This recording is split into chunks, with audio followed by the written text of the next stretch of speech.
Hi guys, what's up, welcome back to today's video. I hope बहुत अच्छे से सबने दिवाली सेलिब्रेट करी है ना। और मैंने काम कराया था कि केमिकल इक्विलिब्रियम का फर्स्ट लेक्चर ले लिया था, if I am not wrong, है ना।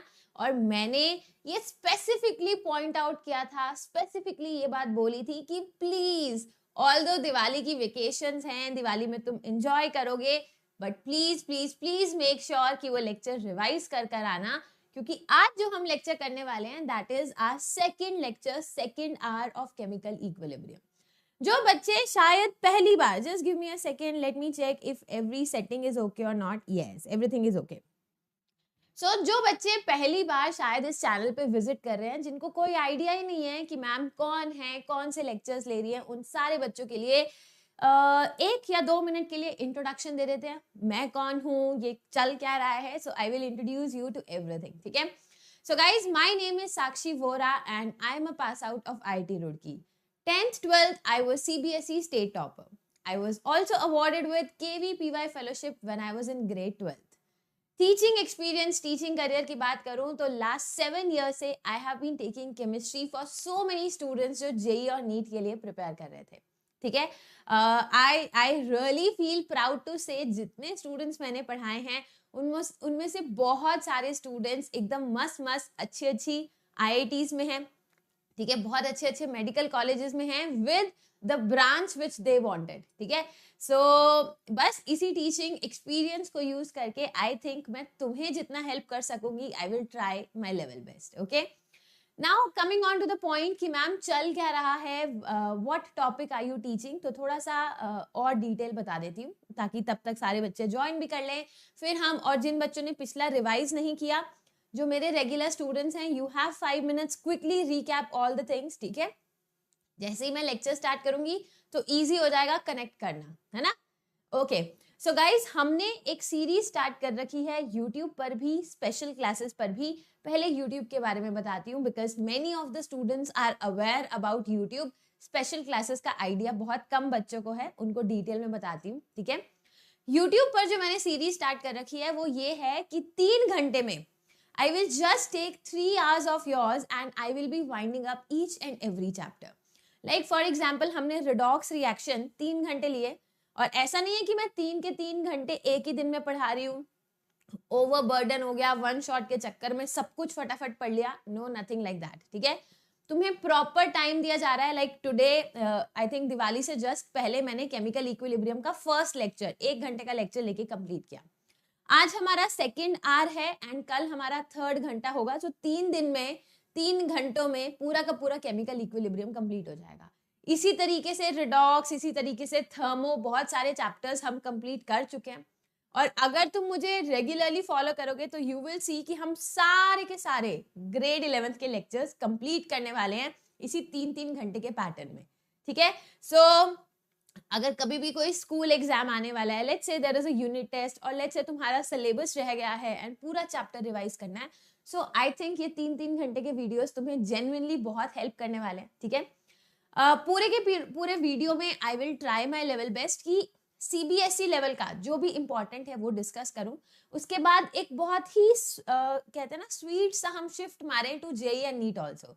सो जो भी बच्चे whosoever out there is watching the lesson, ठीक है, तुम चिल मारो, ठीक है, चिंता मत करो। जितना JEE और नीट में थियोरी, जितने क्वेश्चंस इंपॉर्टेंट हैं, जितने कॉन्सेप्ट्स इंपॉर्टेंट हैं, मेरी पूरी गारंटी है कि मैं वो सारी चीजें अपनी क्लासेस में कवर करूँ। Okay, so this was about the series that I have started on YouTube. Now let me come to the new series that I have started in my special classes.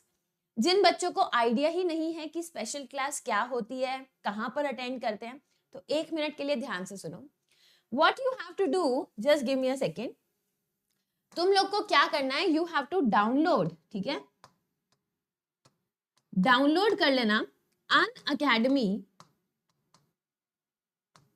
Learning app. सबसे पहले हर student के phone में, ठीक है, कोई भी grade में तुम हो, अनअकैडमी पर हर ग्रेड की, हर स्ट्रीम की क्लासेस अवेलेबल है।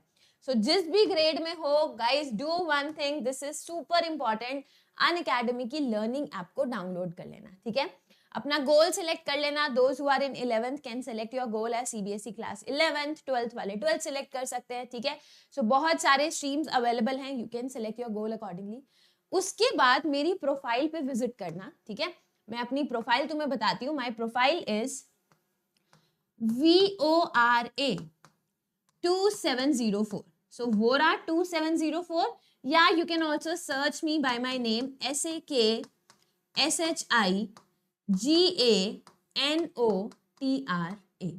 So you can visit me at Sakshi Ganotra or VORA 2704. That's the name of my profile. जब इस आईडी को तुम फॉलो करोगे ना, तो मैंने दुनिया भर की भर के स्पेशल क्लासेस ले रखी हैं. रेगुलर बेसिस पे I take a special class from 2 to 3:30 PM.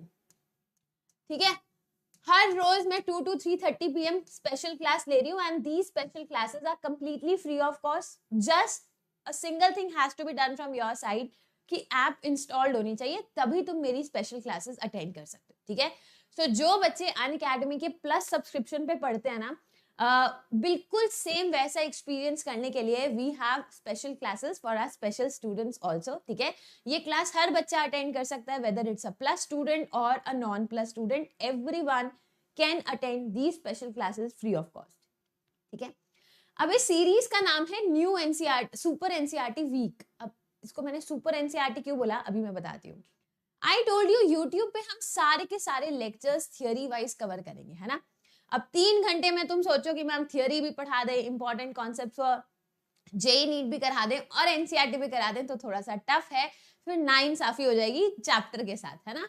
So YouTube पर हम सारे चैप्टर्स रेगुलर बेसिस पे कंप्लीट करेंगे. एंड अगर उन्हीं सारे चैप्टर्स के एनसीईआरटी के क्वेश्चंस तुम्हें रिवाइज करने हैं, व्हेन आई से रिवाइज आई मीन एक एक क्वेश्चन उठा के खुद से विदाउट कैलकुलेटर मेरे साथ सॉल्व करना है. क्वेश्चंस को सॉल्व करने की ट्रिक्स सीखनी है. कोई भी कॉम्प्लिकेटेड क्वेश्चन है उसको कैसे सॉल्व कर सकते हैं, क्या प्रेजेंटेशन होनी चाहिए क्वेश्चन की, उन सारे ट्रिक्स और अच्छे सेशंस के लिए मैंने NCERT question, each and every single NCERT question from each and every chapter we make sure हम अपनी स्पेशल क्लासेस में डिस्कस करते हैं. ठीक है, so mole concept, structure of atom, periodic properties, bonding, states of matter, equilibrium, redox, सबके अगर एक लेक्चर में कवर नहीं हुआ, 1.5 आवर का लेक्चर होता है, अगर एक लेक्चर में कवर नहीं हुआ तो I take another lecture, but I make sure सारे एनसीईआरटी के क्वेश्चंस हम कवर करें. ठीक है, so now you can watch the recorded sessions also. Live attend करना है तो 2 to 3:30 I come live every day. Fine. इसके अलावा देखो, अगर कंप्लीट चैप्टर्स अटेंड करने हैं कि मैम हमें आपने केमिकल इक्विलिब्रियम चलो शॉर्ट में पढ़ा दिया, बट हमें पूरा डिटेल पढ़ना है. ठीक है, सो कोई दिक्कत नहीं है. लगभग 8 से लेके 10 घंटे तक, मतलब डिफरेंट डेज में, डरा मत करो. सो डिफरेंट डेज में पूरे के पूरे चैप्टर्स, इक्विलिब्रियम, थर्मो, जीओसी, एकदम स्ट्रेच लेवल पर जितना डिटेल में हो सकता था I have taught in my special classes as well. ठीक है, वन शॉट करने हैं सारे चैप्टर्स के. वन शॉट मतलब 1 से लेके 1.5 घंटे की क्लासेस हैं. यहाँ पर सारे चैप्टर्स एकदम शॉर्ट में करा रखे हैं. तो देख लो, अब तुम्हारे पास सब कुछ है. 3 घंटे वाला भी है, 1-1.5 घंटे वाला भी है, 10-12 घंटे वाला भी है. तुम अपने आप को किस कैटेगरी में रखते हो, किस डिटेल में तुम्हें पढ़ना है, now you have to decide. सब कुछ तुम्हारे पास अवेलेबल है.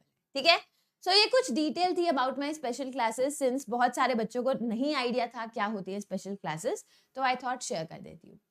Coming on to one plus thing guys, अगर तुम्हें स्पेशल क्लास पसंद आ रही है तो डेफिनेटली आई कैन से, ठीक है, विदाउट थिंकिंग सो मच कि लेना चाहिए नहीं लेना चाहिए, अगर सारी टीचर्स की स्पेशल क्लासेस पसंद आ रही है ना, डेफिनेटली गो फॉर प्लस का सब्सक्रिप्शन.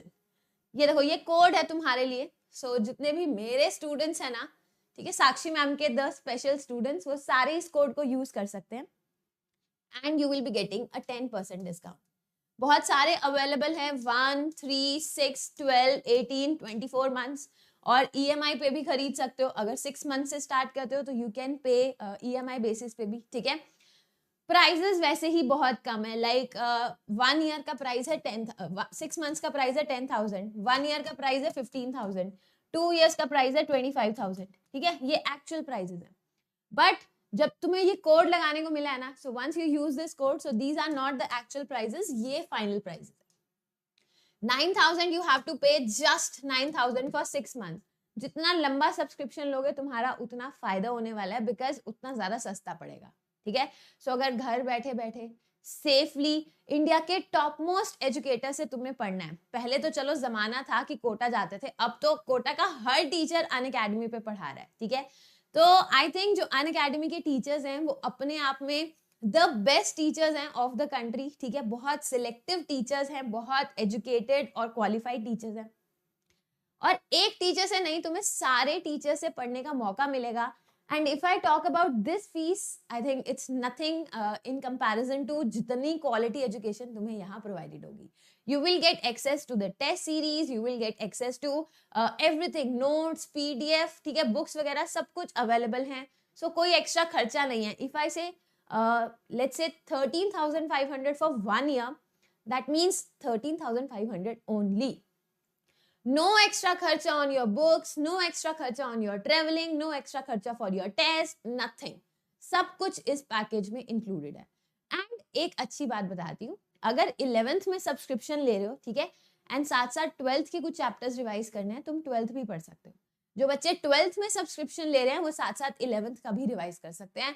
आई थिंक किसी भी ऐसी कोचिंग, कोई भी ऐसी कोचिंग नहीं है जहां पर इतने अच्छे अच्छे फीचर्स अवेलेबल है। और पता है कौन कौन से सब्जेक्ट्स मिलेंगे? Physics, chemistry, maths, biology, computers, English, हर सब्जेक्ट, ठीक है। सो अगर any one of you is planning, तो you can also think of iconic subscription guys. बहुत सही फीचर्स हैं, जितने प्लस के बेनिफिट्स हैं वो तो मिलेंगे ही मिलेंगे। इसके साथ you will be getting, like you will be assigned one separate mentor. अब मैं मान लो किसी की मेंटर हूँ, लेट्स से, ठीक है, तो मैं उस बच्चे का पूरा परफॉर्मेंस ट्रैक करूंगी, पूरे वीक उसको गाइड करूंगी कि देखो तुम्हें इस हफ्ते में इतना सारा टारगेट है, इतना कंप्लीट करना है। If that person, if that student is not comfortable with the target, तो मैं उसके अकॉर्डिंग टारगेट चेंज कर दूंगी, फिर उसको उस टारगेट को अचीव करने में हेल्प करूंगी, ठीक है। पूरे वीक उसके पेरेंट्स से भी इंटरैक्ट करूंगी, ताकि जो भी प्रॉब्लम्स हैं, जो भी चीजें जिसकी वजह से उसकी परफॉर्मेंस अच्छी नहीं हो रही, उन चीजों पे गौर किया जा सके, राइट। उसके बाद पूरी वीक का एनालिसिस करूंगी, रिपोर्ट दूंगी उसको। सो पूरा अगर एक पर्सनलाइज तरीके से पढ़ाई करनी है, मतलब तुम चाहते हो कि कोई एक बंदा तुम्हारे पूरे जो जर्नी है ना उसका करता धरता होना चाहिए, पूरा प्लान उसके पास होना चाहिए। So that is the personal mentor you will be getting, but उसके लिए you have to get iconic subscription, ठीक है। सो इसके प्राइसेस थोड़े से डिफरेंट है compare to the previous one, but code तुम्हें बता दिया है, वो कोड हर जगह वैलिड है। So you can use this code SAKSHILIVE, ये कोड यूज कर लेना, हर जगह ये कोड चल जाएगा, ओके। चलो, सो आई थिंक इस टाइम तक बहुत सारे बच्चे हमें ज्वाइन कर चुके हैं। लेट्स गेट स्टार्टेड, ठीक है। हमने पूरा का पूरा केमिकल इक्विलिब्रियम का बेसिक पढ़ लिया था, थोड़ा सा एक बार क्विक रिवीजन कर लेते हैं, ठीक है। हमने पढ़ा था रिवर्सिबल रिएक्शंस, इरिवर्सिबल रिएक्शंस क्या होती है, ठीक है। फिर इक्विलिब्रियम की क्या कैरेक्टरिस्टिक्स होती है, इक्विलिब्रियम क्या होता है, जब इक्विलिब्रियम अटेन होता है तो क्या सिचुएशन होती है, ये सारी चीजें मैंने समझाई थी, ठीक है। फिर हमने पिछले लेक्चर में थर्मोडायनेमिक्स पढ़ा था, गिब्स फ्री एनर्जी, उसका इक्विलिब्रियम से क्या लेना देना है ये भी मैंने कवर किया था। जो बच्चे मुझे 3-3 घंटे वाली वीडियोस में फॉलो कर रहे हैं, मतलब उनका सच में बहुत फायदा होने वाला है, हर टॉपिक इंटर रिलेटेड है। तो थर्मो अच्छा तो इक्विलिब्रियम अच्छा, इक्विलिब्रियम अच्छा तो आयनिक इक्विलिब्रियम अच्छा, इसी तरह सारा प्रोसेस कंटिन्यू रहेगा, ठीक है। चलो, फिर हमने लॉ ऑफ मास एक्शन भी पढ़ा था, एक्टिव मास क्या होता है ये भी मैंने बताया था। Rate of forward reaction, rate of backward reaction के जब इक्वल हो जाती है उसको हम इक्विलिब्रियम बोलते हैं। This also we started, right. Equilibrium constant कैसे निकालते हैं ये भी हमने किया था। उसके बाद I remember I taught you specifically what are the factors which affect equilibrium constant. K equilibrium किस किस बात पे डिपेंड करता है, मेनली वो टेम्परेचर पे डिपेंड करता है, ये हम सारा पढ़ चुके थे, राइट। एक इक्वेशन पढ़ी थी जिसको, yes it is written here, जिसको बोलते हैं van't Hoff equation. What was that equation? log K2 by K1 is equal to delta H by 2.303 R, T2 minus T1 by T1 T2। इसका मतलब दो डिफरेंट टेम्परेचर्स दे रखे हैं और दो डिफरेंट के इक्विलिब्रियम दे रखे हैं, उनका रिलेशनशिप क्या है ये हमने लास्ट क्लास में पढ़ा था, right. I told you exothermic reaction और एंडोथर्मिक रिएक्शन टेम्परेचर के चेंज होने से कैसे इफेक्ट होते हैं ये भी हमने पढ़ा था। How to write representation of chemical equilibrium. Equilibrium को लिखते कैसे हैं उस बात पे के इक्विलिब्रियम डिपेंड करता है। हाफ हो जाता है, अंडर रूट हो जाता है ना, ये हमने पढ़ा था लास्ट क्लास में।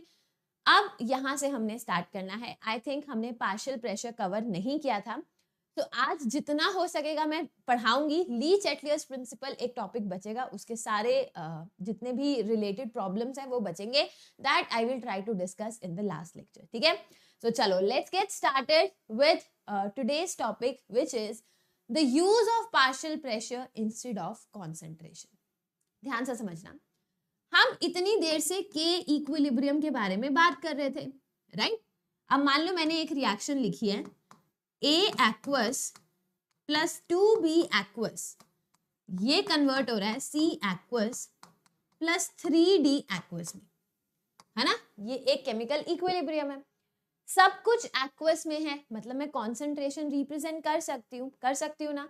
तो अब मैं जो इसका के इक्विलिब्रियम लिखूंगी वो कैसे लिखूंगी? concentration of C at equilibrium, concentration of D at equilibrium raised to the power 3, जो stoichiometric coefficient है वो पावर में कन्वर्ट हो जाएगा, divided by concentration of B at equilibrium raised to the power 2, concentration of A at equilibrium, right? यही लिखेंगे। अब क्योंकि हर जगह मैंने concentration यूज करी तो के इक्विलिब्रियम को मैं एक नए तरीके से लिख सकती हूँ, विच इज केसी। याद रखना, इक्विलिब्रियम कांस्टेंट हमेशा कैपिटल के होता है, स्मॉल के नहीं होता। डन? अब ध्यान से देखो, अगर मान लो मैंने इसी रिएक्शन को let's say A gaseous plus 2B gaseous to form C gaseous plus 3D gaseous, मतलब मैंने अपने सारे रिएक्टेंट्स और प्रोडक्ट्स गैसियस स्टेट में लिख दिए। ठीक है, तो गैसेस के लिए तो हमने Dalton's law of partial pressure में पढ़ रखा है ना, कि गैसेस के लिए हम इंडिविजुअल पार्शियल प्रेशर की बात करते हैं, गैसेस के लिए कॉन्सेंट्रेशन नहीं डिफाइन करते। मतलब यार तुम खुद सोचो, PV is equal to NRT, right? Ideal gas के लिए P is equal to N by VRT, V को मैं राइट हैंड साइड ले गई, और number of moles by volume को कॉन्सेंट्रेशन ही तो कहते हैं। देखना, अगर R तो कॉन्स्टेंट है, कॉन्स्टेंट टेम्परेचर पर प्रेशर और कॉन्सेंट्रेशन आपस में सेम ही होते हैं, लगभग सिमिलर तरीके से पैरेलली वो चलते हैं, राइट? तो गैसेस के लिए अगर मुझे कॉन्सेंट्रेशन की बात करनी है, rather I should talk about the partial pressures. तो अब इसको मैं पता क्या लिखूंगी? K equilibrium is equal to partial pressure of C multiplied by partial pressure of D का cube divided by partial pressure of B का square multiplied by partial pressure of A। मतलब instead of writing concentration I will just be writing partial pressure, और क्योंकि ये K equilibrium में सिर्फ pressure है, so we will call it as Kp। This is the equilibrium constant in the terms of pressure. So ये समझ आ गया how to use partial pressure instead of concentration. I hope ये बहुत basic तरीके से अच्छे से मैंने सबको समझा दिया है ना। Moving further, next let us now figure out what is the relationship between Kp and Kc। Kp और Kc में क्या रिलेशनशिप है? बहुत सिंपल इक्वेशन है, थर्मोडायनेमिक्स में हम सिमिलर इक्वेशन कर चुके हैं, ध्यान से देखना। Kp is equal to Kc, मतलब equilibrium constant in the terms of pressure is equal to equilibrium constant in the terms of concentration multiplied by RT raised to the power delta Ng. तो Kp is equal to Kc into RT raised to the power delta Ng। Guys इसकी derivation है CBSE में दे रखी है, but बहुत ज्यादा important नहीं है, पेपर में पूछी नहीं जाती है। बट अगर any one of you is interested in derivation, अब तुम चाह रहे हो कि मैम डेरिवेशन सिखा दो, तो मैं यूट्यूब पे तो नहीं सिखा रही हूँ, मैंने अपनी जब स्पेशल क्लास ली थी, ठीक है, I told you my ID earlier also, ID is Vora2704। Unacademy की लर्निंग ऐप पर जाके इस ID को फॉलो करो, स्पेशल क्लास देखो, केमिकल इक्विलिब्रियम आई थिंक 8 से 10 लेक्चर्स में मैंने समझाया था, वहां विद डेरिवेशन कराया। तो इसकी डेरिवेशन वहां देख सकते हो, अदरवाइज फॉर्मूला याद रखना है तो Kp is equal to Kc RT raise to the power delta Ng। Kp समझ आता है, Kc समझ आता है, R समझ आता है यूनिवर्सल गैस कांस्टेंट, टेम्परेचर समझ आता है, याद रखना केल्विन में है, इट्स इन केल्विन, ठीक है। समझ जो नहीं आता वो है डेल्टा Ng। अब ठीक है, डेल्टा भी समझ आता है कि मैम डेल्टा एन का मतलब होता है change in number of moles, understood. तो मैं लिख सकती हूँ number of moles of products minus number of moles of reactant. भाई प्रोडक्ट्स में कितने टोटल नंबर ऑफ मोल्स हैं, रिएक्टेंट्स में कितने हैं, उनको सब्ट्रैक्ट कर लो। बट यहाँ जो मैंने जी लिखा है ना, इस जी का मतलब होता है सिर्फ गैसियस रिएक्टेंट्स और गैसियस प्रोडक्ट की बात करनी है। सो डेल्टा एन जी का मतलब होता है number of moles of products minus number of moles of reactants, सिर्फ गैसियस स्पीशीज के लिए, सॉलिड और लिक्विड को कंसीडर नहीं करना। जिनके बाउंसर गया ना, चिंता मत करो, आई कैन अंडरस्टैंड कब तुम्हारी चीजें बाउंसर चली जाती हैं। I will show you so many examples. 3 cases consider करेंगे, ठीक है, और पता करेंगे कब केपी बड़ा है कब केसी बड़ा है, एक एक करके सारा कंसीडर करते हैं। पूरा का पूरा फोकस इस पर्टिकुलर रिएक्शन पे, H2 plus I2 to form 2HI। Guys वापस मैं बोल रही हूँ, अगर तुमने ये 3 घंटे वाले सीरीज अटेंड कर ली ना, मतलब you will be like, I can say you will be like blessed, because सारी चीजें एकदम क्रिस्प और प्रिसाइज तरीके से मैं अपने यूट्यूब लेक्चर्स में कराती हूँ। मतलब ये नहीं सोचती हूँ कि यहाँ से वीडियो देखने के बाद फिर तुम्हें इधर उधर भटकना पड़ेगा, नहीं। एक बार तुमने ये लेक्चर अटेंड कर लिया ना, पूरा केमिकल इक्विलिब्रियम एकदम क्लियर हो जाएगा, ठीक है। सो जो एग्जाम्पल्स मैं यहाँ पर लिखती हूँ, स्पेसिफिकली जो स्लाइड्स बनाई है ना, उसमें बहुत टाइम लगती है, कुछ भी चेप नहीं देती हूँ, ठीक है। I don't just copyfy everything from one place to another, no. जो रिक्वायर्ड है, जो इंपॉर्टेंट है, only that thing I am taking in my lectures. So निश्चिंत रहकर लेक्चर अटेंड किया करो, ठीक है। अब देखो, Kp is equal to Kc, ठीक है, into RT raise to the power delta N. Delta N मतलब प्रोडक्ट्स में कितने मोल्स हैं, 2, रिएक्टेंट में कितने हैं, 1 and 1, तो 2। तो डेल्टा एन की value 0, RT raise to the power 0, किसी भी चीज की रेस टू द पावर 0 क्या बन जाएगा, 1। तो ये क्या बन गया, Kp is equal to Kc। So अगर किसी इक्वेशन में डेल्टा एन की वैल्यू 0, तो Kp की वैल्यू Kc के इक्वल। समझ आया। नेक्स्ट इक्वेशन देखो, लेट्स कंसीडर दिस इक्वेशन और पता करते हैं Kp बड़ा है Kc बड़ा है। देखते हैं, Kp is equal to Kc, RT raise to the power delta N, मतलब प्रोडक्ट कितने हैं, 1 और 1 2। अब मेरे को कैसे पता 2 हैं, ये देखो, इसके आगे 1 इसके आगे 1, सो ओवरऑल 2 माइनस इसके आगे तो सिर्फ 1 है, 1। सो डेल्टा एन की वैल्यू कितनी हो गई, 1। अब देखना, R 8.314 जूल पर केल्विन पर मोल, ठीक है, या 0.08 लीटर एटमॉस्फेयर पर केल्विन पर मोल। और टेम्परेचर यहाँ पर लीटर एटमॉस्फेयर ले लेना, क्योंकि प्रेशर भी हमने एटमॉस्फेयर में लेंगे। टेम्परेचर कितना हो गया, केल्विन, तो ये टर्म तो ग्रेटर देन 1 है, ठीक है। केल्विन में है तो 273 ही होगा, है ना, मतलब मिनिमम 273 होगा, उससे कम तो हम जाएंगे नहीं। तो यहाँ पर ये वैल्यू ग्रेटर, मतलब ये पूरी की वैल्यू ग्रेटर देन 1 है, तो 1 को Kc से मल्टीप्लाई करो, ग्रेटर देन 1 को Kc से मल्टीप्लाई करो तो ओवरऑल ग्रेटर हो जाएगा। सो यहाँ पर मैं बोल सकती हूँ Kp is greater than Kc। समझ आया। अब ये खुद करके देखोगे, Kp is equal to Kc RT raise to the power delta N, 2 product में 2, रिएक्टेंट में 3 + 1 4 -2, तो रेस टू द पावर -2, अपने आप समझ आ जाएगा Kp की value is less than Kc, ठीक है। तो ये 3 डिफरेंट केसेस थे जहां हमें पता करना था Kp और Kc का रिलेशन क्या है। यहां तक समझ आ गया होगा सबको, ठीक है। आगे कंटिन्यू करते हैं। Awesome, super super awesome concept. जिसको ये कॉन्सेप्ट क्लियर हो गया ना, तुम सीधा जेई और नीट का एक क्वेश्चन जो बहुत लेंथी क्वेश्चन होगा उसको सॉल्व भी नहीं करना पड़ेगा, सिर्फ यूनिट्स का ध्यान रख के आंसर ले लोगे। देखो कैसे पता चलेगा, what is the unit of Kp, what is the unit of Kc। ध्यान से देखो, Kp क्या होता है, what is Kp by the way. So pressure of something A, pressure of B, pressure of C, pressure of D, right. अब यहाँ पे कुछ भी हो सकता है, मतलब मान लो यहाँ पर हुआ X, Y, Z, W, कुछ भी हो गया। अब प्रेशर ATM में लेंगे ना, तो देखो ऐसे ही तो आएगा, ATM raise to the power 1, ATM raise to the power 2, मान लो ATM raise to the power 3, ATM raise to the power 4, कुछ भी, कोई भी यूनिट्स हो सकती है ना भाई। स्टोइचियोमेट्रिक कोएफिशिएंट कुछ भी हो सकता है। तो how will I write the stoichiometric coefficient, तो मैं लिख सकती हूँ X + Y minus Z + W। Guys ये डेल्टा NG तो था, यही तो था, इसमें सिर्फ प्रेशर्स ही तो लिखते हैं, So that is what I have written. Kp is equal to units of Kp अंदर एटमॉस्फेयर, ऊपर raise to the power delta n. और अगर Kc लिखती कॉन्सेंट्रेशन तो कैसे लिखते हैं? कॉन्सेंट्रेशन की यूनिट्स क्या होती हैं? Moles per litre. अब ये भी तो यही हो गया, x प्लस वाई माइनस जी प्लस डब्ल्यू. इसी को शॉर्ट में मैंने डेल्टा n कह दिया. तो नाउ यू नो कि अगर रिएक्टेंट और प्रोडक्ट एक इक्वेशन में दे रखे हैं, स्टोइचियोमेट्रिक कोएफिशिएंट तुम्हें गिवन है, तो बस स्टोइचियोमेट्रिक कोएफिशिएंट को यूज करके you can very easily figure out the units of Kp and Kc. Done. तो यहां तक आई होप सारी चीजें सब लोगों को समझ आ गई होंगी. अब हम एक इम्पॉर्टेंट चीज पर चलते हैं और इसके कुछ कुछ क्वेश्चंस भी हैं जो आई विल मेक श्योर कि हम क्लास में प्रैक्टिस करें.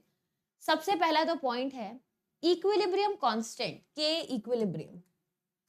ठीक है, अब या तो मैं Kp की बात कर सकती हूँ या मैं Kc की बात कर सकती हूँ. ध्यान रखना दोनों ही इक्विलिब्रियम कांस्टेंट है. इनके कुछ कैरेक्टरिस्टिक्स बताओ, मतलब कि ये दिखते कैसे हैं, ये किस चीज से इफेक्ट होते हैं, ये सारी चीजें हमें डिस्कस करनी है. ठीक है, अब मेरी बात सुनो. हमने वेन्स ऑफ इक्वेशन पढ़ा था ना, कहाँ गया? पढ़ा तो था, भी दिखाया था, ये रहा veins of equation. Veins of equation से ये बात क्लियर कट समझ आ गई थी कि के इक्विलिब्रियम और टेम्परेचर एक दूसरे से बहुत ज्यादा प्यार मोहब्बत में रहते हैं, राइट? जैसे ही टेम्परेचर चेंज हुआ के इक्विलिब्रियम चेंज हो गया. मतलब एक पर्टिकुलर रिएक्शन है एक पर्टिकुलर टेम्परेचर पे, लेट्स से एक रिएक्शन मैंने लिखी A plus B C plus D, ये 298 केल्विन पे मैं रिएक्शन करवा रही थी. ठीक है, इस रिएक्शन को 298 केल्विन पर इक्विलिब्रियम पर आने के लिए जो इक्विलिब्रियम कांस्टेंट की वैल्यू थी, लेट अस से वो थी 5 ATM. ठीक है, यहाँ पे 2D कर लो. सो देखो ATM into ATM into ATM, सो ATM का क्यूब डिवाइडेड बाय ATM का स्क्वायर, तो ATM आ गया, राइट? तो Kp की वैल्यू थी 5 ATM. सपोज ये कुछ दे रखा है हमें. ठीक है, अगर मैंने रिएक्शन का टेम्परेचर बढ़ाया या कम किया तो आई थिंक ये बात सबको पता है कि Kp की वैल्यू, के इक्विलिब्रियम की वैल्यू चेंज हो जाएगी, राइट? तो क्या ये बात अब हम दिमाग में रख सकते हैं कि for a particular reaction at a particular temperature equilibrium constant की वैल्यू फिक्स होती है. That is what I have written for all of you. देखो, yes, it has a definite value for every chemical reaction at a particular temperature. Her chemical reaction at every temperature, one particular temperature पे value fix होगी. किसी और temperature पे equilibrium अलग तरीके से attain होगा. अगर temperature change करूंगी तो अलग equilibrium constant attain होगा. समझ आ गया? So at a particular temperature K equilibrium की value fix होगी. Fine. Moving to the next part. ध्यान से समझो. मतलब एक्चुअली अगर मैं Kp Kc की बात कर रही हूँ तो उसका एक्चुअल मतलब क्या है? सोचो, के इक्विलिब्रियम हमें क्या बताता है? ध्यान से, के इक्विलिब्रियम बताता तो मुझे यही है ना कि प्रोडक्ट की कॉन्सेंट्रेशन डिवाइडेड बाय रिएक्टेंट की concentration raise to the power stoichiometric coefficient, है ना? अब स्टोइचियोमेट्रिक कोएफिशिएंट तो चलो एक्स वाई जी कुछ भी दे रखे होंगे. फाइनली के इक्विलिब्रियम यही बता रहा है ना कि प्रोडक्ट और रिएक्टेंट का रेशियो कितना है. ध्यान से समझो, अगर प्रोडक्ट ज्यादा बने तो रिएक्टेंट कम रह गए होंगे. यार पैरेलल इक्विलिब्रियम ही तो है ना, प्रोडक्ट ज्यादा हो गए तो रिएक्टेंट कम रह गए होंगे, है ना? अगर ये ऊपर वाला चीज ज्यादा तभी तो के की वैल्यू ज्यादा होगी. तो ये मैं बोल सकती हूँ कि अगर के की वैल्यू ज्यादा, मतलब प्रोडक्ट ज्यादा बने हैं कंपेयर टू रिएक्टेंट्स, मतलब रिएक्शन ज्यादा आगे तक प्रोसीड कर चुकी है. देखो, the more is the value of Kp और Kc, जितना ज्यादा Kp Kc, the more is the completion of reaction, उतना ज्यादा रिएक्शन कंप्लीट हुआ होगा. और the reaction more is the concentration of product, product की कॉन्सेंट्रेशन ज्यादा होगी विद रिस्पेक्ट टू रिएक्टेंट्स. ये पॉइंट भी क्लियर हो गया होगा, right? Now moving on to the third point. ठीक है, देखो ये पॉइंट बोल रहा है, इसको मैं एक एग्जांपल के थ्रू बताऊंगी. अगर हम दो रिएक्शंस को ऐड करते हैं, दो रिएक्शंस को ऐड कर दिया तो उनका जो इक्विलिब्रियम कांस्टेंट है ना फाइनल रिएक्शन का, that's a multiplication of first and second equilibrium constant. जिनके ऊपर से गया, जस्ट गिव मी 1 सेकेंड, मैं तुम्हें एक सिंपल एग्जांपल के थ्रू समझाती हूँ. A plus B C plus D, इसका के इक्विलिब्रियम मान लो था x. ठीक है, x यूनिट्स है, मतलब मान लो मैंने x यूनिट्स लिख दिया, कुछ भी हो सकता है. ठीक है। अब देखो, अगर मैंने एक और रिएक्शन लिख दी A plus B to form C plus D, दोनों सेम रिएक्शन है, तो इसका भी K इक्विलिब्रियम में क्या लिखूंगी, X यूनिट्स। आई होप ये बात क्लियर है ना। अब मैंने कहा चलो दोनों इक्वेशंस को ना तुम ऐड कर दो, लेट्स ऐड टू इक्वेशंस। तो क्या बन गया, 2A plus 2B 2C plus 2D। अब इसको भूल जाओ एक मिनट के लिए। तुम्हें ये पता है ना, जब हम एक इक्वेशन को 2 से मल्टीप्लाई कर देते हैं तो उसका फाइनल K इक्विलिब्रियम क्या आता है, जो इक्विलिब्रियम कांस्टेंट था उसका रेज टू द पावर 2। ये पता ना सबको, तो यही तो आया, जब दो इक्वेशंस को हमने ऐड कर दिया तो जो फाइनल इक्विलिब्रियम कांस्टेंट है that's a multiplication of these two equilibrium constants. यही तो सारी बात अभी थर्ड पॉइंट पे लिखी हुई थी। When the reaction can be expressed as the sum of two other reactions, the Kc of overall reaction is equal to the product of equilibrium constant of individual reaction. Individual reaction के जो K equilibrium है उनका product low, that is the final equilibrium constant। समझ आया सबको, ठीक है। आगे देखो, चलो अब एक एग्जाम्पल के थ्रू करते हैं। That's one question for you। एक मैं कराऊंगी, दो तुम करोगे, या एक काम करते हैं, मैंने जस्ट अभी कराया है, so note down this illustration as first question for your homework. ये तुम्हारा होमवर्क है, किसी को कोई भी डाउट आएगा, ठीक है, होमवर्क में, तो कल की क्लास में मेरे से आराम से पूछ सकते हो। I never say no to questions, ठीक है। सो कल की क्लास में आराम से क्वेश्चंस पूछ लेना, and this is your question number 2 for homework. अब तुम सोचो मैम आपने तो कराया नहीं, मैंने इससे सिमिलर क्वेश्चंस अभी लास्ट की क्लास में कंप्लीट कराए थे। तो दीज 2 क्वेश्चंस आर होमवर्क। जो मुझे रेगुलरली फॉलो करते हैं, जो यूट्यूब पे डिपेंडेंट हैं, ठीक है, अपनी पढ़ाई के लिए, तो होमवर्क को बड़े ध्यान से कंसीडर किया करो। एंड मतलब I will feel really happy अगर तुम क्वेश्चन करोगे, ठीक है, and I feel more happy अगर क्वेश्चन करने के बाद एक बार कमेंट सेक्शन में लिख दोगे दिस इज द आंसर, ठीक है, या this is how you have done the question. Short में 1-1 मिनट लगेगा दोनों क्वेश्चन को कमेंट सेक्शन में आंसर करने के लिए। सो अब तुम मेरी हैप्पीनेस का रेशियो देख लो, ठीक है, मुझे सिर्फ हैप्पी करोगे या और ज्यादा हैप्पी करोगे। सो अगर क्वेश्चन कर लोगे तो आई फील गुड, अगर आंसर लिख दो कमेंट्स में तो आई फील कि चलो भाई बहुत सारे स्टूडेंट्स मानते हैं अपनी, है ना।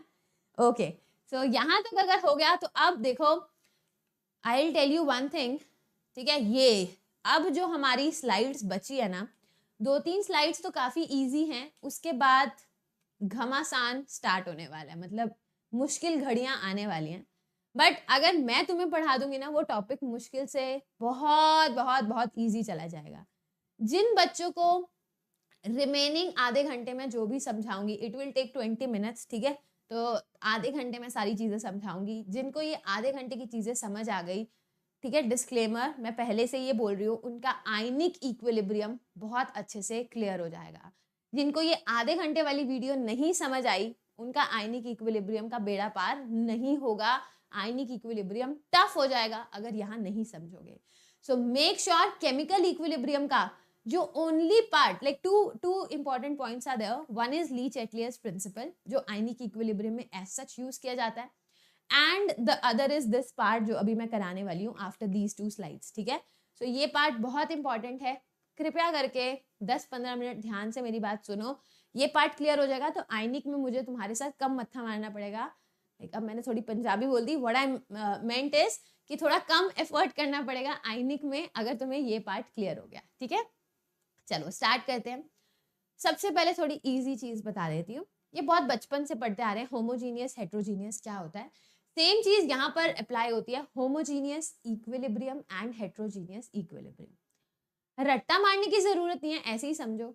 जब मैंने इक्विलिब्रियम लिखा है तो इट मीन्स एक रिएक्शन में reactants and products must be in equilibrium with each other. जैसे ही मैंने वर्ड लिख दिया होमोजीनियस, मतलब सारे रिएक्टेंट्स एंड सारे प्रोडक्ट्स एक ही फेस में होने चाहिए। So in a homogeneous equilibrium the reactants and the products are present in same phase, एक ही फेस में होने चाहिए। सो देखो 2SO2 plus O2 to form 2SO3, gaseous gaseous gaseous, सारे गैसेस है ना, सारी एक फेस में है। So this is homogeneous equilibrium. समझ आया। अब इसी तरह हेट्रोजीनियस क्या होगा, अगर reactants and products 2 different phases में है, 2 या 2 से ज्यादा डिफरेंट फेजेस में है, तो वो हेट्रोजीनियस। जैसे Fe सॉलिड में वाटर गैस में बस ये देखते ही कह दो हेट्रोजीनियस है। Fe3O4 सॉलिड में, वाटर H2 गैस में, तो ये आ गया हेट्रोजीनियस। ठीक है, so in heterogeneous equilibrium the reactants and products are present in 2 और मोर फेजेस। 2 फेज में हो सकते हैं। फेज का मतलब सॉलिड्स हो सकते हैं या लिक्विड्स हो सकते हैं या गैसेस हो सकते हैं। ठीक है, सारे ही सॉलिड है होमोजीनियस, सारे लिक्विड है होमोजीनियस, सारे गैसेस हैं होमोजीनियस। लिक्विड गैस है हेट्रो, लिक्विड सॉलिड है हेट्रो, गैस सॉलिड है हेट्रो। ठीक है, तो परम्यूटेशन कॉम्बिनेशन तुम्हें करनी आती है, ये बहुत बेसिक बात थी। ठीक है, अब एक इंपॉर्टेंट पॉइंट यहां पर सुनना। Now we are going to study the chemical equilibrium applied to homogeneous and heterogeneous system. ये सबसे इंपॉर्टेंट पॉइंट है आज की क्लास का। बहुत सारे एग्जाम्पल्स के थ्रू भी मैंने तुम्हें समझा रखा है, बट मैं पहले सिंपल तरीके से समझाती हूँ। ठीक है, पहले मैं सिंप्लीफाई कर देती हूँ ताकि चीजें क्लियर हो जाए। ध्यान से एक एक करके प्लीज समझना। एक रिएक्शन है ए बी प्लस 2C में कन्वर्ट हो रहा है। जिस स्टेप पे समझ नहीं आया मैं वापस उस स्टेप पे रिपीट करूंगी, बट ध्यान से तुम समझोगे। एक इक्विलिब्रियम रिएक्शन दे रखी है ए, वो किस में कन्वर्ट हो रही है, 2B में और 1C में, या 1B में और 2C में। ठीक है, अब ध्यान से देखो, मैं यहां पर लेफ्ट हैंड साइड पे लिखती हूँ T is equal to 0। T is equal to 0 का मतलब होता है जैसे ही रिएक्शन स्टार्ट हुई, मान लो मैं तुम्हें एक चीज करके दिखाती हूँ। मेरे पास 2 पानी की बॉटल है। ठीक है, इसमें A है इसमें B है। फाइन, अब जैसे ही मैंने पानी की दोनों बॉटल्स को मिलाया, जैसे ही मिलाया मैंने स्टॉप वॉच शुरू कर दी, जैसे ही मिलाया उस पॉइंट को मैंने बोल दिया T इज इक्वल टू 0। मान लो T इज इक्वल टू 0 पे, जस्ट मान लो T इज इक्वल टू 0 पे A के नंबर ऑफ मोल्स, यहां पर मैं मोल्स लिख रही हूँ, A के नंबर ऑफ मोल्स कितने थे, छोटा a means A moles of present. और अभी तो रिएक्शन जस्ट चालू हुई थी तो प्रोडक्ट्स थे ही नहीं, तो यहाँ पर डैश डैश लिख। वापस समझाती हूँ, एक एक चीज दोबारा समझाऊंगी जब तक क्लियर नहीं होगी। A किस में कन्वर्ट हो रहा है, B प्लस 2C में। जैसे ही रिएक्शन स्टार्ट हुई तो A के कितने मोल्स थे, A, B था नहीं C था नहीं, तो मैंने डैश डैश लिख दिया या 0 0 लिख दो, तुम्हारी मर्जी। देखो थोड़ी देर बाद रिएक्शन चलती गई। I am not concerned about every time, the only time I am concerned about is T is equal to T equilibrium. एक टाइम ऐसा आएगा जब रिएक्शन इक्विलिब्रियम में आ जाएगी। क्या बोला मैंने, after some point of time, maybe 2 second 4 second 10 second 20 second 10 minute 20 minute, कोई भी टाइम हो, एक टाइम आएगा जब रिएक्शन इक्विलिब्रियम में आ जाएगी। उस टाइम को मैंने T इक्विलिब्रियम बोल दिया। ठीक है, अब मोल कॉन्सेप्ट बहुत इंपॉर्टेंट है, ध्यान से देखना। मान लो T is equal to T equilibrium पे X मोल्स ऑफ A टूटे, मतलब ब्रोक अप, मतलब यूज्ड अप। A तो टोटल मोल्स थे, टोटल कितने थे A मोल्स, जिसमें से X मोल्स टूट गए। A कितना यूज हो गया, X। रिएक्टेंस हमेशा क्या लोगे, याद रखो, reactants you will be taking as left out. कितने रिएक्टेंस बच गए, products you will be taking formed. How many products, how much product has been formed. Reactants लेंगे बचे हुए, products लेंगे बने हुए। तो अगर X टूट गए तो T is equal to T equilibrium पे A बचा कितना, कैपिटल A कितना बचा, A थे जिसमें से X टूट गए तो बचे कितने, A minus X। Don't get confused, ये moles हैं, these are moles, ये भी moles थे। ठीक है, मोल भी टूटते हैं, मोल भी बनते हैं, कंसंट्रेशन टूटती बनती नहीं है, नंबर ऑफ मोल्स चेंज होते हैं। ठीक है, वॉल्यूम चेंज हो रहा है, सिस्टम का जितना वॉल्यूम से चेंज। अब देखो, अब मोल कॉन्सेप्ट लगाओ। अगर एक A टूटा तो एक B बना और 2C बना। If 1A is getting used up, 1B and 2C are formed, right? Unitary method। अगर X A टूट रहा है तो B कितना बनेगा, X मोल्स, और C कितना बनेगा, एक A से 2C बनते हैं तो X से कितने बनेंगे, 2X मोल्स। ये है number of moles at equilibrium. Equilibrium जब अटेन हुआ तो A B C के कितने मोल्स थे वो हमने लिखे। हमें तो Kc लिखना होता है ना, equilibrium constant in the terms of concentration, right. तो ये तो नंबर ऑफ मोल्स हैं, तो अब मान लो वॉल्यूम कंटेनर का कितना है, वॉल्यूम पूरे सिस्टम का V है, तो T is equal to T equilibrium पे कॉन्सेंट्रेशन कैसे लिखेंगे, A minus x by V, X by V, 2x by V. I hope यहाँ तक क्लियर हो गई, मैंने कॉन्सेंट्रेशन लिख दिया। अब हमारा टारगेट था इक्विलिब्रियम कांस्टेंट लिखना, Kc।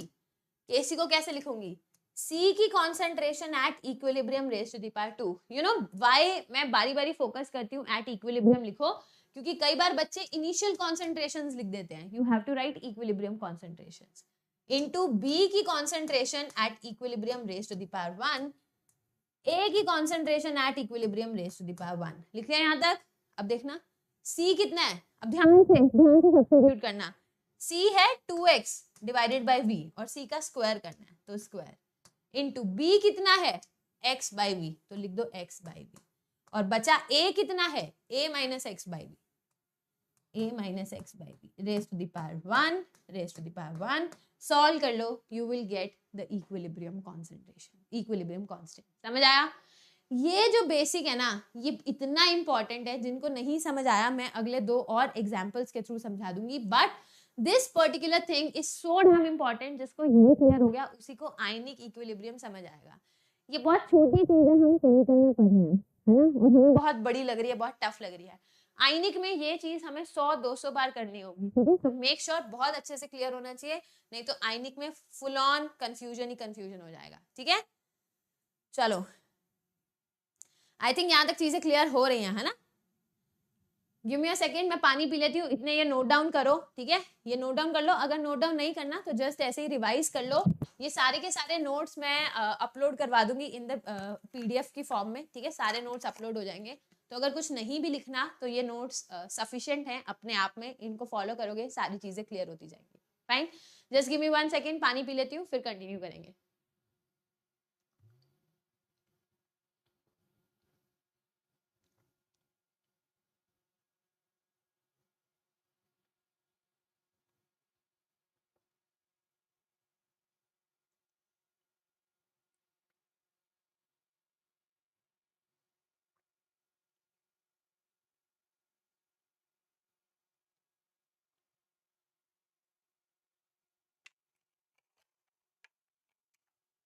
चलो लेट्स कंटिन्यू, ठीक है?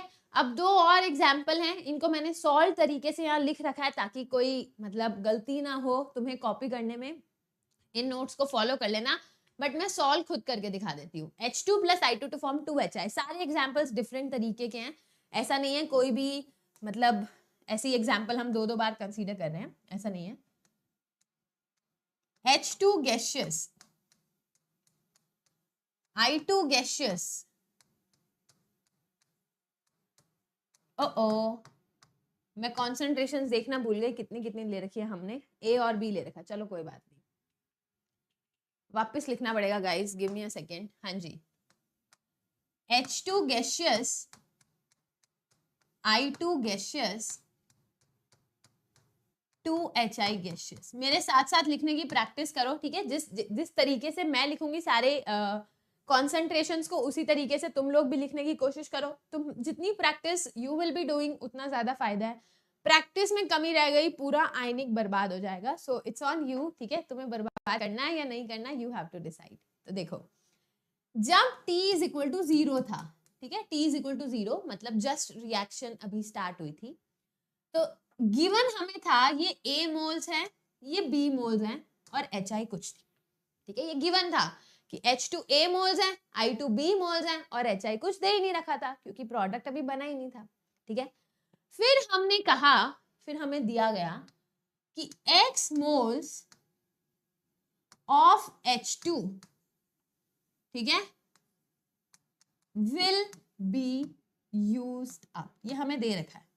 अब ध्यान से देखो, स्टोइचियोमेट्रिक कोएफिशिएंट पे ध्यान बना रहना चाहिए।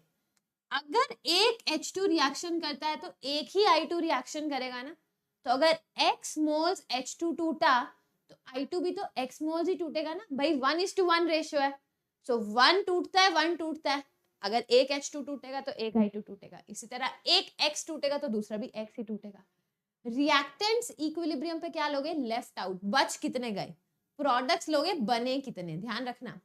सो T is equal to T equilibrium पर x टूट गया तो अब कितना बचा a माइनस एक्स, x टूट गया और था कितना b, तो बचा कितना b minus X. You just have to consider left out कितना है। स्टोइशियोमेट्री कोएफिशिएंट को ध्यान में रखोगे। जिनको स्टोइशियोमेट्री कोएफिशिएंट से प्रॉब्लम है ना, मैंने अभी ये स्क्रीन में हटा नहीं सकती, अदरवाइज सारा चला जाएगा। अभी I will show you mole concept, ठीक है। मैंने वन शॉट लिया है मोल कॉन्सेप्ट का अपनी स्पेशल क्लासेस में। I have taken mole concept पूरा theory lecture also. I have taught mole concept in NCERT with respect to NCERT questions also. जिनको मोल, let me be very clear, अगर mole concept week है तो chemical खराब है तो आयनिक खराब, ठीक है। सो अपने रूट्स को स्ट्रॉन्ग करो, मोल कॉन्सेप्ट की प्रैक्टिस करो, अपने आप केमिकल इजी हो जाएगा। केमिकल इजी हो गया तो अपने आप आयनिक अच्छा हो जाएगा, ठीक है। जिनको ये टफ लग रहा है वो सारे मेरा one shot of mole concept जरूर देखो, सारी चीजें अपने आप क्लियर हो जाएंगी, ठीक है। अब देखो, एक H2 टूटा तो HI कितना बनता है 2, रेशियो देखो 1:2। तो अगर X टूटा तो बना कितना 2X। क्या बात है। So these are a number of moles at the time of equilibrium. We are not concerned about number of moles, ठीक है। लेट्स से वॉल्यूम कितना है V वॉल्यूम हमें दे रखा है। तो at T is equal to T equilibrium concentration कितनी लिखेंगे A minus x by B, B minus x by V and 2x by B. चलो कॉन्सेंट्रेशन तो आ गई। अब KC कैसे लिखेंगे, concentration of HI raise to the power 2 divided by concentration of H2 divided by concentration of I2। मैं इसको partial pressure के टर्म्स में भी लिख सकती थी, ठीक है, बट मैं कॉन्सेंट्रेशन के टर्म्स में लिख रही हूँ, तो गैसेस के लिए तो दोनों चीजें हम डिफाइन कर ही सकते हैं। अब इसको कैसे लिखूंगी, HI कितना था 2x बाई वी। स्क्वायर लगाना मत भूलना कि भाई मैम 2x तो ले लिया, अब स्क्वायर की जरूरत नहीं है, स्क्वायर तो लगेगा। कॉन्सेंट्रेशन ऑफ I2 कितनी होती है B minus X divided by we raise to the power 1। concentration of H2 A minus x by V raised to the power 1। Solve कर लो। सिमिलर ऐसे क्वेश्चंस तुम्हारे नीट के पेपर में आएंगे, जस्ट XYZ की टर्म्स में पूछेंगे। नीट वाले are not so much concerned about solving, ठीक है, उनको बस ऐसे ऐसे क्वेश्चंस वो पूछते हैं। सो इसकी प्रैक्टिस अच्छे से कर लेना, राइट। सो ये सारी चीजें देखो सॉल्व तरीके से यहाँ दे रखी हैं।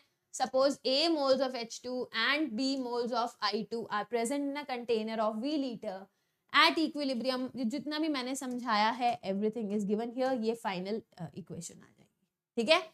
समझ आ गया होगा यहाँ तक, सबको क्लियर हो गया होगा, right. Now moving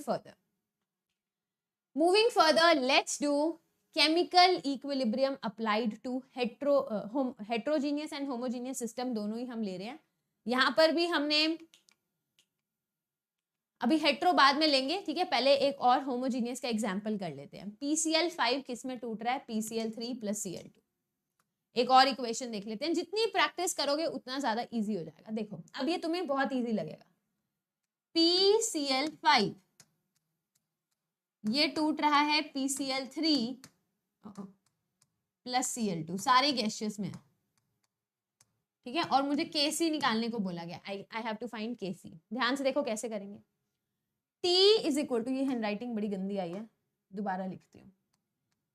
PCl5 gaseous में, ये कन्वर्ट हो रहा है PCl3 गैसियस में प्लस Cl2 गैसियस में, ठीक है।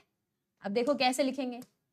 T इज इक्वल टू 0 पर मान लो ये है A मोल्स, हमें A मोल्स दे रखे हैं, और ये कुछ नहीं ये कुछ नहीं, इतना तो तुम कर सकते हो, है ना। T is equal to T equilibrium पर मोल्स के टर्म्स में बात करनी है। सपोज X मोल्स टूट गए तो ये बचा कितना 1 है ना, तो अब X टूट गए तो बचा कितना A माइनस एक्स। बढ़िया। एक टूटता है तो ये कितना बनता है 1, एक टूटता है तो ये कितना बनता है 1। दोनों के स्टोइशियोमेट्रिक कोएफिशिएंट 1 1 है। X टूटेगा तो ये कितना बनेगा X टूटेगा तो कितना बनेगा X। ये भी क्लियर हो गया। We are not concerned about moles, we are concerned about concentration। तो T is equal to T equilibrium पर concentration कितनी हो जाएगी वॉल्यूम V मान लो A minus x by V, X by V, X by V. आया समझ? तो K इक्विलिब्रियम क्या लिखेंगे? Cl2 की कॉन्सेंट्रेशन पावर 1, PCl3 की कॉन्सेंट्रेशन पावर 1, PCl5 की कॉन्सेंट्रेशन पावर 1, यही लिखेंगे। तो बस अब सब्स्टिट्यूट कर दो, x by V, x by we, a minus x by V, solve it, you will get the answer. I think ये मैंने बहुत सिंपल तरीके से अच्छे से तुम्हें करा दिया है। कोई भी डाउट हो तो तुम पूछते जाओ, ठीक है। अगर ये चीजें क्लियर नहीं होंगी तो फिर आयनिक में बहुत टफ होने वाला है। अगर ये चीजें क्लियर है तो ionic will be very easy for all of you, ठीक है। सो केमिकल इक्विलिब्रियम का एक और लेक्चर रह गया जहां लीच-एटलियस प्रिंसिपल करेंगे, फिर ionic equilibrium is just on the verge of coming, बस आने ही वाला है आयनिक इक्विलिब्रियम, ठीक है। ओके, ये हो गया हमारा। अब एक लास्ट टॉपिक है, उसके बाद वेंस ऑफ करना है, फैक्टर्स अफेक्टिंग लीच-एटलियस प्रिंसिपल हम अगली क्लास में करेंगे, ठीक है। अब मैं तुम्हें बताती हूँ, होमोजीनियस हमने पढ़ लिया, सारी चीजें समझ आ गई। Let's now concentrate on heterogeneous system. Heterogeneous अभी मैंने कराया था, अगर रिएक्टेंट्स एंड प्रोडक्ट्स दो या दो से ज्यादा फेजेस में होंगे तो उनको हेट्रोजीनियस कहते हैं, ठीक है। अब एक प्लीज मेरी बात ध्यान से समझो। पता है हमारे पास pure liquids and pure solids अगर प्रेजेंट होते हैं ना, प्योर लिक्विड और प्योर सॉलिड, सॉलिड का मतलब मान लो मैंने कैल्शियम कार्बोनेट का पाउडर ले लिया, CaCO3 का पाउडर ले लिया, ठीक है, उसको हीट करना शुरू किया, वो कैल्शियम ऑक्साइड और CO2 में कन्वर्ट कर गया, ठीक है। अब सॉलिड की concentration with respect to gases बहुत बहुत बहुत ज्यादा होती है। तो देखना, एक अब सॉलिड मान लो मैंने इतना सा पत्थर भी लिया ना, तो उसमें कई करोड़ों मॉलिक्यूल्स होंगे, कई करोड़ों, कई बिलियन ट्रिलियन मॉलिक्यूल्स होंगे इतने से CaCO3 में। आई होप तुम एग्री करते हो, राइट, क्योंकि सॉलिड सारे टाइटली पैक्ड होते हैं। तो होता क्या है, जब एक केमिकल रिएक्शन होती है ना, तो उसमें सॉलिड यूज होता है, ठीक है, गैस बनती है, मैं मानती हूँ, बट सॉलिड इतना यूज नहीं होता जितनी गैस बन जाती है। सो जो चेंज इन कॉन्सेंट्रेशन आया ना सॉलिड के लिए, वो इतना ज्यादा वैल्यूएबल नहीं होता, इतना ज्यादा उसको इंपॉर्टेंट नहीं मानते हैं, ठीक है। ऐसे लगता है कि अगर कोई प्योर सॉलिड और प्योर लिक्विड है हमारे सिस्टम में, ठीक है, गैसेस का चेंज इन कॉन्सेंट्रेशन बहुत तगड़ा माना जाता है, ठीक है। बट अगर कोई प्योर सॉलिड और प्योर लिक्विड है तो हम एज्यूम करते हैं कि थ्रू आउट इक्विलिब्रियम उनकी कॉन्सेंट्रेशन चेंज नहीं होती। To be more precise, concentration change होती है बट बहुत एप्रिशिएबल चेंज नहीं होती है, तो हम मान लेते हैं कि एज इफ वो कांस्टेंट रहती है, ठीक है। So we always assume that देखो द एक्टिव मास का मैंने मतलब फर्स्ट क्लास में समझाया था, the active mass of a solid reactant and product is assumed to have a constant value and is taken as unity. हम मान लेते हैं कि उसकी प्योर सॉलिड और प्योर लिक्विड की जो एक्टिव मास है, जो कॉन्सेंट्रेशन है, वो कांस्टेंट है और हम उसको यूनिटी मान लेते हैं। एक्चुअली यूनिटी होती नहीं है, होती कांस्टेंट है। जैसे एक बात देखो, एक चीज बताती हूँ, A to form B plus C, ये गैस है, ये गैस है, ये सॉलिड है, लेट्स से दिस, ठीक है। तो अब इसका K इक्विलिब्रियम एक अगले पेज पे ही देख लो, जैसे A solid, B solid plus C gas, ये हमारे एक रिएक्शन दे रखी है। अगर मैं बोलूं कि चलो एक काम करो, इसका K इक्विलिब्रियम निकालो, तो क्या लिखेंगे? Concentration of B solid, concentration of C gas divided by concentration of A solid. अब ध्यान से देखो, या इसको भी गैस मान लो इजी करने के लिए, ये गैस। अब देखो ये जो A सॉलिड है ना, इसकी कॉन्सेंट्रेशन चेंज नहीं हो रही है with respect to time, almost fix रहती है। तो जब ये कांस्टेंट है और ये भी एक कांस्टेंट है, तो इस कांस्टेंट को मैं लेफ्ट हैंड साइड ले जा सकती हूँ। I can multiply these two, K equilibrium into concentration of A solid is equal to B into C। ये गैस है, ये गैस है, इनकी चेंज हो रही है, देखना, constant into constant is a new constant, right. So इसको मैं लिख देती हूँ K इक्विलिब्रियम डैश, ठीक है। सो अब ये क्या हो गया? B into C। अब ध्यान से देखो, हमें बुक्स में ना ये दे रखा होता है, we are generally given this thing in books, और बुक्स में ऐसा लगता है कि अच्छा इसको देखो और इसको देखो, और बुक्स में ऐसा लगता है कि अच्छा B की कॉन्सेंट्रेशन, C की कॉन्सेंट्रेशन, A सॉलिड की कॉन्सेंट्रेशन को हम एज्यूम करते हैं 1 मान लिया होगा, बुक्स में यही दे रखा होता है, इवन मैंने अपने नोट्स में यही लिखा है कि it is assume to be unity, but I think तुम्हें समझ आ गया वो यूनिटी होती नहीं है। ये जो नया के इक्विलिब्रियम है ना, ये अपने अंदर एक ही कॉन्सेंट्रेशन को मतलब खींच लेता है, एब्जॉर्ब कर लेता है, समझ आई? तो ये जो एक ही कॉन्सेंट्रेशन है जो यहाँ थी, वो किसी ना किसी तरह के इक्विलिब्रियम के साथ कांस्टेंट इनटू कांस्टेंट एक नया कांस्टेंट बन जाता है, ठीक है? सो आम भाषा में, देसी भाषा में लगता है कि कॉन्सेंट्रेशन ऑफ ए यूनिटी मान ली गई, बट होती नहीं है यूनिटी, कांस्टेंट होती है, समझ आया? तो यहाँ पर लिखा है the active mass of a solid reactant and product is assumed to have a constant value and is taken as unity। बस हम मान लेते हैं कि यूनिटी है, ठीक है? अब देखो इस रिएक्शन को देखो, ये हेट्रोजीनियस है, CaCO3 सॉलिड, CaO सॉलिड और CO2 गैस। अब अगर मैं कहूं कि इसका K इक्विलिब्रियम लिखो तो आम इंसान क्या लिखेगा?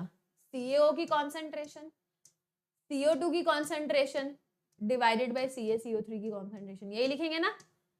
फिर हमने कहा प्योर सॉलिड की तो कॉन्सेंट्रेशन यूनिटी मान लेते हैं, और CO2 तो गैस है, तो मैं Kp लिख दूंगी। तो क्या लिखूंगी? Partial pressure CO2, that's it, सिर्फ इतना ही लिखेंगे।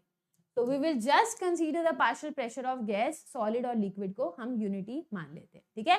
That is how you will be writing the K equilibrium for heterogeneous system. एक last example, 3Fe solid plus 4 water gas to form Fe3O4 solid plus 4H2 gas, है तो heterogeneous ही ना। अब अगर देखा जाए तो Kp कैसे लिखेंगे?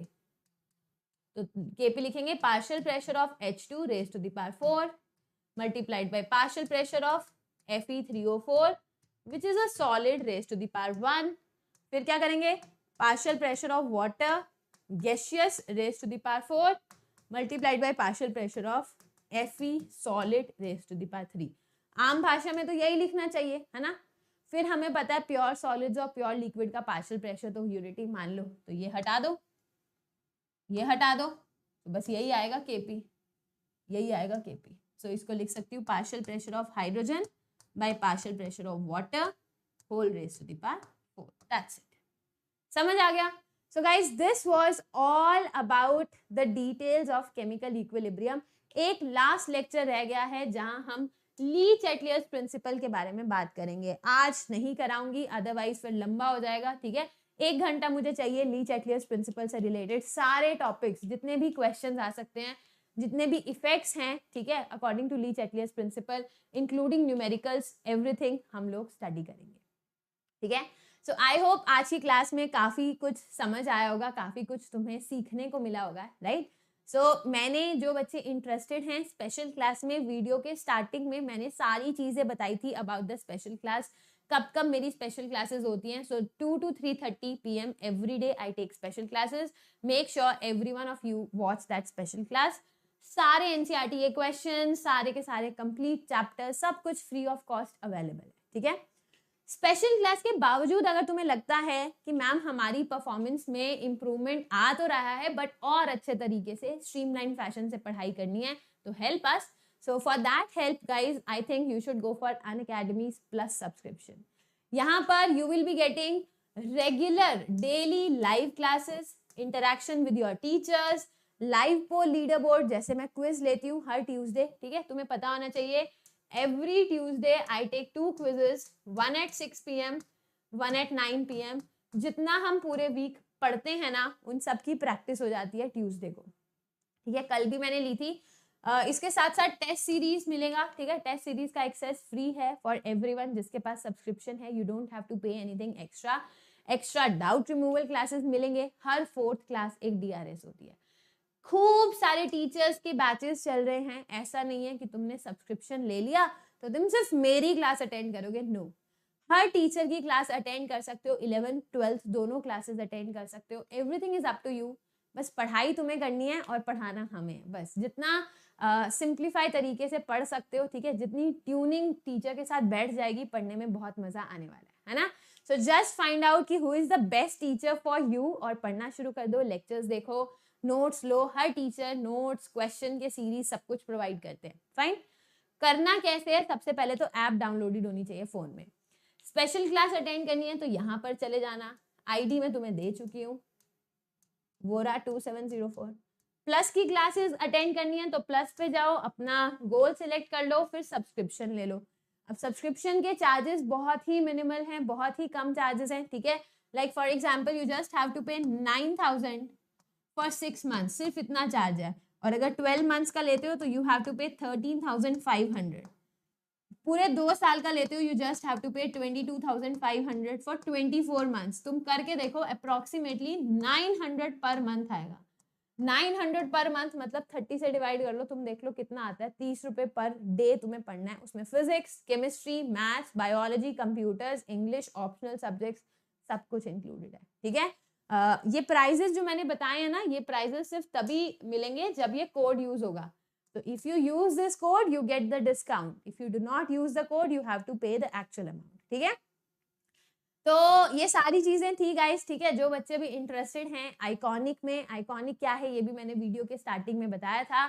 अगर तुम्हें एक पर्सनलाइज तरीके से पढ़ना है, मेंटर की जरूरत है, so you can go for iconic subscription. ये मेरे ख्याल से एकदम सुपर फाइन सब्सक्रिप्शन है, सब कुछ कवर हो जाएगा, तुम्हारी परफॉर्मेंस प्रॉपर एक ट्रैक पर चलेगी, which I think is the best thing in itself, ठीक है। सो अगेन आइकॉनिक में भी अगर कोड यूज करना है, तो कहाँ गया मेरा code, this code is valid even for iconic also, ठीक है। आइकॉनिक के लिए भी ये वाला कोड वैलिड है, so you can use this code. जल्दी से प्लस पर आ जाओ, हमारी प्लस की क्लासेस कंटिन्यूड हैं, एस ब्लॉक एलिमेंट्स हमारा फिनिश होने वाला है, बस अब टेस्ट आने वाला है। सो जल्दी से आ जाओ प्लस पर, फिर हम नया कोर्स भी स्टार्ट करेंगे, ठीक है। चलो okay guys, thank you so much, take care, bye bye.